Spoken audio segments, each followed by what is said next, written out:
Honorable guests, ladies and gentlemen, we meet today at a time when human rights in Iran urgently demand the world's attention. The people of Iran are under severe oppression and the crimes against them are shocking. Since early July, at least 450 people have been executed in less than 3 months. In the past 14 months, 1,850 people, including 59 women, have been executed. State-controlled media openly call for repeating the major crimes of the past, including the 1988 massacre of political prisoners, a crime the United Nations has described as both genocide and a crime against humanity. The clerical regime's campaign of repression focuses especially on members and supporters of the People's Mujahideen Organization of Iran, subjecting them to arrests, persecution, and various forms of restrictions. In a court that has been trying the People's Mujahideen Organization of Iran and 104 officials and members of the Iranian resistance in their absence since 2023 in Tehran, a regime so-called expert declared that every condition needed to prove the charge of Baghi, which means rebellion against the regime, fully applies to the PMI. He stated that the punishment for Baghi is death without exception.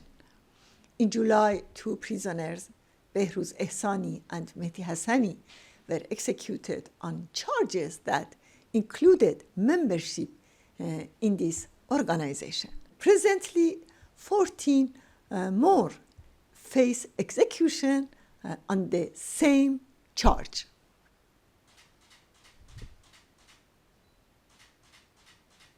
Let me remind you that prisoners such as Maryam Akbari Monfared have been held for more than 15 years simply for demanding justice for the victims of the 1988 massacre.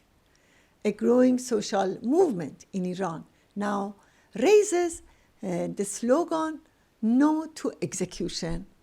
Recently, the people of Samirum demonstrated and went on a strike after the brutal execution of one of their own political prisoner, Mehran Bahramian.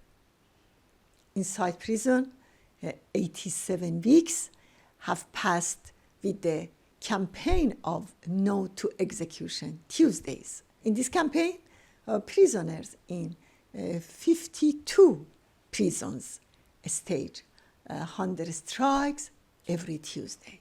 Every year in Iran, between 1.5 and 2 million people are arrested. Human rights abuses in Iran go far beyond executions and imprisonment. Prisoners are denied even the most basic living and sanitary conditions.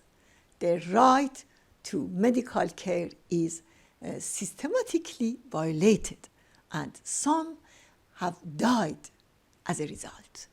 The situation for women prisoners is even worse, especially in the Qarchak prison in Varamin. Distinguished friends, this is only part of the horrific picture of human rights violations in Iran. The crimes of the early 1980s, especially the 1988 massacre, remain unpunished and are now being repeated in Iran's prisons and streets. Governments and United Nations bodies must end this unjust impunity as the UN Special Rapporteur on the situation of human rights in Iran, emphasized in 2024, states should use universal jurisdiction to issue arrest warrants for Khamenei and others responsible for these atrocities.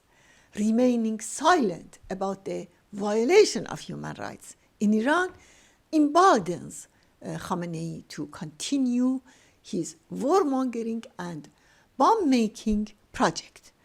On September 23, he vowed not to abandon the 60% uranium enrichment. In face of this brutal regime, the international community must defend the rights and freedoms of protesters, rising youth, and members of the resistance units in their fight against the IRGC, as underlined in the Universal Declaration of Human Rights.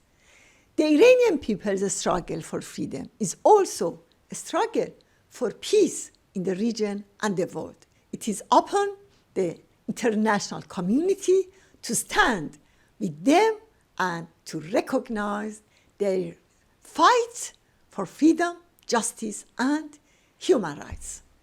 Thank you for your attention.